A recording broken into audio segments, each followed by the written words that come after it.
अस्सलाम वालेकुम, कैसे हैं आप सब। तो आज हम बात करने जा रहे हैं एक्सरसाइज 1A के क्वेश्चन नंबर 12 की।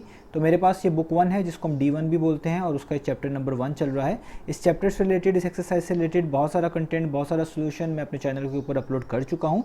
अगर आप इसके बाकी सोल्यूशन में इंटरेस्टेड हैं तो मैंने इस चैप्टर के नेम से एक सेपरेट प्लेलिस्ट बनाई हुई है, उसका नीचे लिंक भी दे दिया है डिस्क्रिप्शन के अंदर, आप वो देख सकते हैं।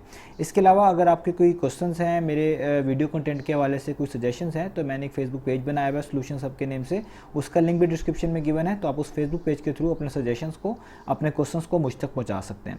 तो आइए स्टार्ट करते हैं हम क्वेश्चन नंबर 12 को। तो क्वेश्चन नंबर 12 की स्टेटमेंट आपको सामने स्क्रीन में नजर आ रही है, हम इसको यहीं से रीड करेंगे और फिर इसको सॉल्व करेंगे। तो लिखा हुआ if n is a whole number such that n multiply by brackets n plus 42 is a prime number. तो वो कह रहे हैं कि अगर n एक होल नंबर हो, होल नंबर क्या होता है, होल नंबर के सेट को हम कैपिटल W से रिप्रेजेंट करते हैं।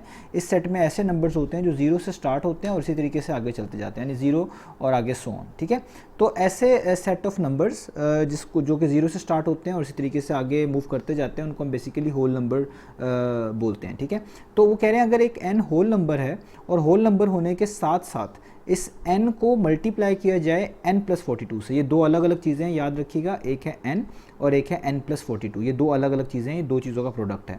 तो इसका जो आंसर आता है इज़ अ प्राइम नंबर, वो एक प्राइम नंबर आता है। आगे क्वेश्चन में है फाइंड द प्राइम नंबर, हमने वो प्राइम नंबर फाइंड आउट करके दिखाना है और एक्सप्लेन योर आंसर, और अपने आंसर को एक्सप्लेन भी करना है। तो अगर मैं इस पूरे क्वेश्चन को समराइज़ करूं तो ये कहा गया है कि n एक होल नंबर है और n को अगर हम मल्टीप्लाई करते हैं n प्लस 42 से तो एक प्राइम नंबर आता है। अब वो कौन सा प्राइम नंबर आता है वही फाइंड करके भी दिखाना है और हमने इस आंसर को, जो भी इसके हम स्टेप्स करेंगे उसको हमने एक्सप्लेन भी करना है।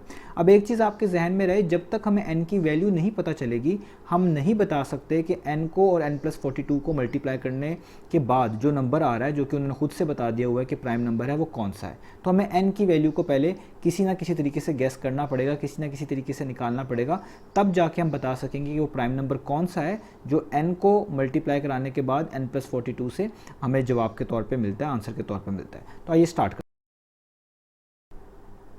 तो मैंने यहाँ पर क्वेश्चन भी नोट डाउन कर लिया है, ये आपको सामने नज़र आ रहा है। तो हम सबसे पहले जो स्टार्ट करेंगे वो इस प्रोडक्ट से स्टार्ट करेंगे जो कि क्वेश्चन में मेंशन्ड है, ये वाला प्रोडक्ट के n और n प्लस 42 को मल्टीप्लाई करने के बाद हमें क्या मिलता है, एक प्राइम नंबर। तो हम इसी से बात स्टार्ट करेंगे। अब इसमें एक सबसे बात इंपॉर्टेंट ये है कि हमें ये बता दिया गया है कि जो आंसर हमारा आता है इन दो चीज़ों को मल्टीप्लाई करने के बाद वो एक प्राइम नंबर आता है। और आप लोग जानते हैं कि प्राइम नंबर के सिर्फ दो ही फैक्टर्स होते हैं, यानी उसको डिवाइड करने वाले सिर्फ दो ही नंबर होते हैं, एक होता है 1 और एक होता है इटसेल्फ। तो कोई भी प्राइम नंबर हो, ये चीज़ समझना ज़रूरी है, कोई भी प्राइम नंबर हो उसको डिवाइड करने वाले दो नंबर होते हैं, एक तो 1 लाजमी और एक वो नंबर खुद, जो कि मैं यहाँ पे खुद से p लिख देता हूँ। p का मतलब वही प्राइम नंबर जो यहाँ पे लिखा होगा। जैसे फॉर एग्जांपल अगर 2 एक प्राइम नंबर है तो इसको डिवाइड करने वाले दो नंबर हैं, एक 1 और एक ये 2 इटसेल्फ, जिसको हम इसका फैक्टर भी बोलते हैं। तो हर प्राइम नंबर के सिर्फ दो पॉजिटिव फैक्टर होते हैं, इसलिए हम उसको प्राइम नंबर बोल रहे होते हैं। अब इसी तरीके से अगर ये जो n और n प्लस 42 को मल्टीप्लाई करने के बाद जो आंसर आ रहा है वो प्राइम नंबर है, तो इसके भी दो ही फैक्टर होंगे, एक तो जाहिर बात है 1 होना चाहिए और एक वो इटसेल्फ होना चाहिए। ठीक है, अब दूसरी चीज़ इंपॉर्टेंट ये है जो कि आपको पता होना चाहिए कि कोई भी नंबर 1 से बड़ा हम लें, जैसे फॉर एग्जांपल मैं 4 लूँ तो 4 की भी प्राइम फैक्टराइजेशन की जा सकती है 2 मल्टीप्लाई बाय 2 की फॉर्म में। आप देखें 2 भी एक प्राइम नंबर है और यहाँ पे भी 2 प्राइम नंबर है। इसी तरीके से मैं 27 ले लूँ तो आप इसका भी एलसीएम निकालेंगे, जिसको हम प्राइम फैक्टराइजेशन भी बोलते हैं, प्राइम फैक्टराइजेशन मेथड भी बोलते हैं, जो एलसीएम निकालते हैं और उसमें जो फैक्टर्स अगर प्राइम हो तो हम जिन सारे फैक्टर्स को लिखने के बाद हम बोलते हैं कि हमने उसकी प्राइम फैक्टराइजेशन की है। तो 27 की भी आप प्राइम फैक्टराइजेशन करेंगे तो आपके पास आएगा 3 क्रॉस 3 क्रॉस 3। तो एक बात और यहाँ से आपने सीखनी है कि किसी भी नंबर को जो 1 से बड़ा है हम प्रोडक्ट ऑफ प्राइम की फॉर्म में लिख सकते हैं। ठीक है, हम किसी भी नंबर को जो 1 से बड़ा है हम प्रोडक्ट ऑफ प्राइम नंबर्स की फॉर्म में लिख सकते हैं। और दूसरी बात ये होती है कि जो भी नंबर यहाँ पे लिखे होते हैं जो कि प्रोडक्ट की फॉर्म में होते हैं वो सब के सब फैक्टर होते हैं इस नंबर के। आप देखें 3 लिखा हुआ है, ये 27 का फैक्टर है, यानी 27 को डिवाइड करता है।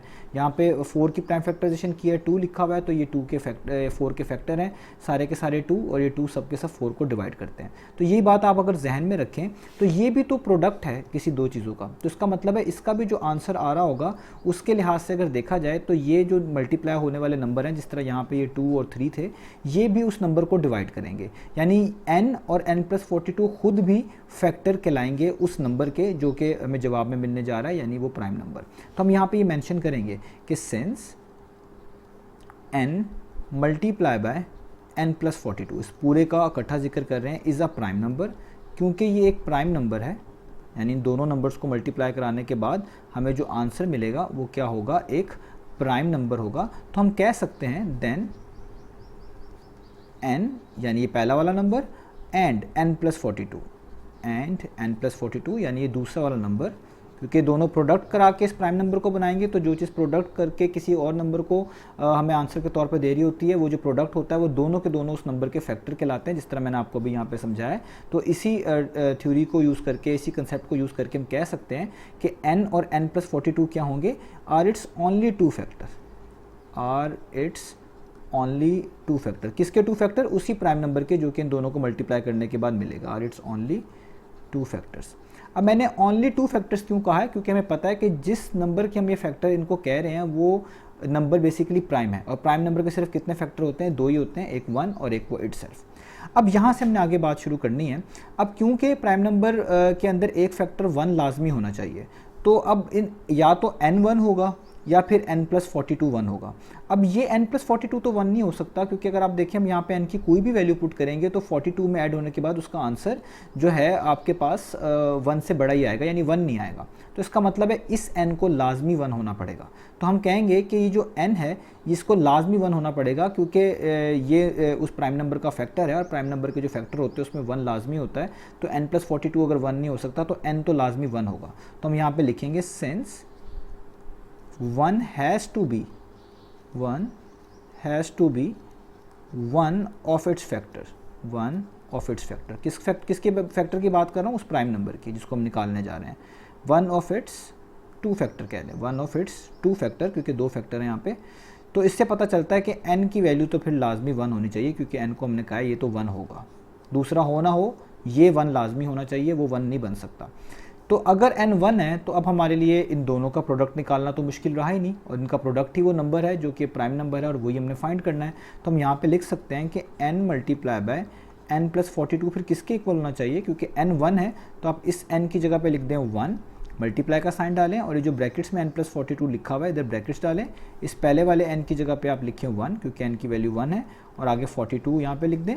हम पहले इस ब्रैकेट को सॉल्व कर लेते हैं। तो 1+42 43 होता है, सॉल्व कर लिया, ब्रैकेट हटा देता हूँ, तो यहाँ पे आ जाएगा जस्ट 43, और यहाँ पे 43 को 1 टाइम्स करूँगा तो 43 1 टाइम्स क्या होता है 43। इसका मतलब इन दोनों को प्रोडक्ट करने के बाद जो प्राइम नंबर मिलना था वो मिल चुका है। वो कौन सा है, वो है 43, और यही प्राइम नंबर हमने फाइंड आउट करके भी दिखाना था। तो हमारे पास क्वेश्चन नंबर 12 का आंसर आ चुका है, वो है 43, और आप देख सकते हैं 43 भी एक प्राइम नंबर होता है। तो ये जो सारी एक्सप्लेनेशन मैंने कुछ समझाई है आपको वर्बली, और कुछ यहाँ पे लिखी है, ये आपने जहन में रखनी है, और ये चीज़ आपने लाजमी 2 प्रॉपर्टीज़ बात को अपने 2 प्रॉपर्टीज़ को अपने जहन में रख लें। एक तो ये कि प्राइम नंबर के सिर्फ 2 ही फैक्टर होते हैं, एक 1 और एक वो इटसेल्फ। दूसरी बात ये, किसी भी नंबर को जो कि 1 से बड़ा होता है हम प्राइम नंबर्स के प्रोडक्ट की फॉर्म में लिखा जा सकता है, जिस तरह मैंने यहाँ पे लिख के दिखाया है। और वो जो प्रोडक्ट की फॉर्म में नंबर्स लिखे होते हैं वो सब के सब इस वाले नंबर को जो यहाँ पे लिखे होते हैं उसको डिवाइड करते हैं। इसी वजह से ये दोनों भी प्रोडक्ट की फॉर्म में थे, तो मैंने कहा ये प्राइम नंबर को क्या करेंगे, डिवाइड। और प्राइम नंबर को डिवाइड करने वाले नंबर सिर्फ 2 ही होते हैं, एक 1 होता है और एक वो इटसेल्फ होता है। n+42 तो 1 हो नहीं सकता था, इसलिए मैंने n को 1 कहा है, और जैसे ही n को 1 कहा मुझे n की वैल्यू पता चल गई, मैंने n की वैल्यू फ़ौरन पुट करी है, और मेरे पास आंसर भी आ गया 43। तो ये था क्वेश्चन नंबर 12। इंशाल्लाह नेक्स्ट वीडियो से मिलेंगे बाकी सॉल्यूशंस के साथ।